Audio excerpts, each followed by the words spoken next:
कौन गाँव में जरा में ताव नहीं खे, वो मेहरारू कौन गाँव में जरा में छाव नहीं खे, और गवैया कौन काम में जरा में भाव नहीं खे। अच्छा एक बार जेडी के भाई सड़क पे गा दे हैं गुरुजी सिपाही जी कोनो दिक्कत नहीं खे गुरुजी गमछी का हो।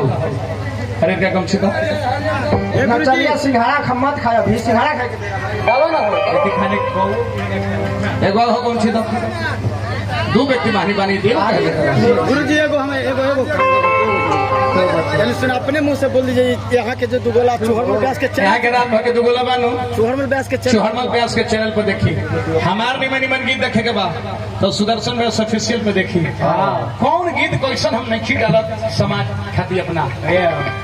दूसरा सम्राट म्यूजिक वर्ल्ड को देखी, तीसरा को मेरी बच्ची गाती है पूजा जादव पूजा सम्राट ऑफिशियल ओकर गीत देखी। देखिए क्या कर संगीत है जहाँ जाइए हम अगर पहले गावत रहे हम बोलती बस अध्यक्ष साहब तो हम दोषी हो जाती। ये देखिए मुतने वाला बात और घासने वाला बात। आज परानावा तीर लगो परानावा ताली पिया के मरबो लालू यादव दुनिया में कोई पैदा नहीं होंगे। नहीं हम गरीबों का नेता आरजेडी पार्टी के मतलब गरीबों की पार्टी इस पार्टी में से दूसरे दल में जाते हैं तो आपका किराया का घर है और किराया के घर में से कब लात मार करके बाहर किए जाएंगे आपको कोई पता नहीं है। नहीं आपका आज राम खतरे में है, नहीं राम खतरे में है, नहीं हनुमान खतरे में है, आपका दिया हुआ बाबा साहब के संविधान खतरे में है। लालू यादव ने साबित कर दिया कि हम गरीब। एक आदमी हमारा से पूछल है कि लालू यादव गरीब खातिर क्या कहले, हमने बेवकूफ तरह प्रश्न निकलती है। ये ना पूछो कि लालू यादव गरीबों के लिए क्या नहीं किए। अरे लालू यादव गरीबों के लिए पूरी जिंदगी जेल के अंदर कमा दिए। आप पूछते हैं कि लालू यादव क्या किए। लालू यादव खाती गरीब कह दी रोड पर झंडा लेके उतरा कि लालू यादव को छोड़ दीजिए।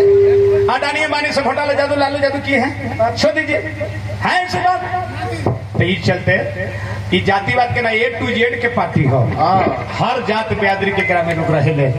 हर जात में जो 17 साल में कोई नहीं किया था तेजस्वी यादव 17 महीने में करके दिखा दिए। बस अध्यक्ष अभी नहीं थे खाली यादव के नौकरी लगत रहे, हर जात के नौकरी लगत रहे। तैयार जेडी के पार्टी माने गरीबों के पार्टी। अब बीजेपी पार्टी है ना वो अमीरों की पार्टी है, चाहे कोई जात हो। उनमें यादव जी बनी वहाँ के बनी हाजीपुर के नित्यानंद तो यादव जी ना है वो अमीरों के पार्टी हो। हमने के गरीब के पार्टी चाहिए। गरीब के कितना बड़ा हर जात के नौकरी तेजस्वी ने 5 लाख नौकरी दिले ना जीवा कितना भुलाइल रहे। अब फिर लोग सोचले अरे बाप ये तो पूरा भारत के नेता बन जाएगा तो जल्दी अगर पलटू चाचा के कान में हुर के अब फिर पलटवा दे। लालू यादव के मरने पर स्वर्ण अक्षर में नाम लिखा जाएगा, पलटू बनेंगे तो कौन अक्षर में लिखा जाएगा। यही ना कहेंगे कि पलटू इतना पलट गई है उतना मालो गुरु ना पलटत। तो यही से कहेगा कि पासा बिहार के पलट गईले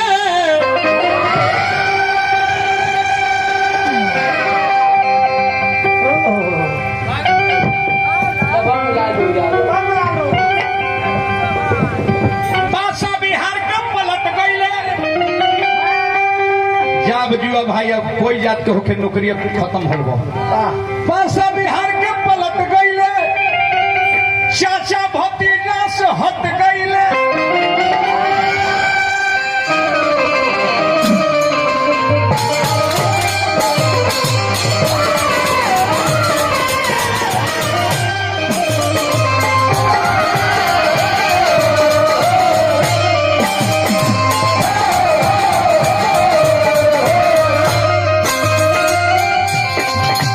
जो तोरो भागे ठीक रहे ये बौरा है के दो गुंडा के लूट ना तू दो गुंडा जाता बढ़िया बतावत रहले नो।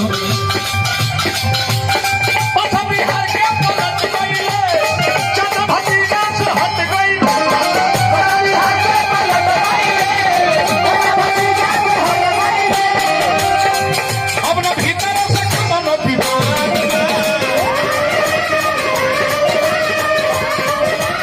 ए भैया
पूरा युवा बिहार के रो रहे हैं जो तेजस्वी जब बैठेंगे कुर्सी पर तो फिर बिहार के खुशहाली आएगा। चलो दाम में ऐसे कहते हैं।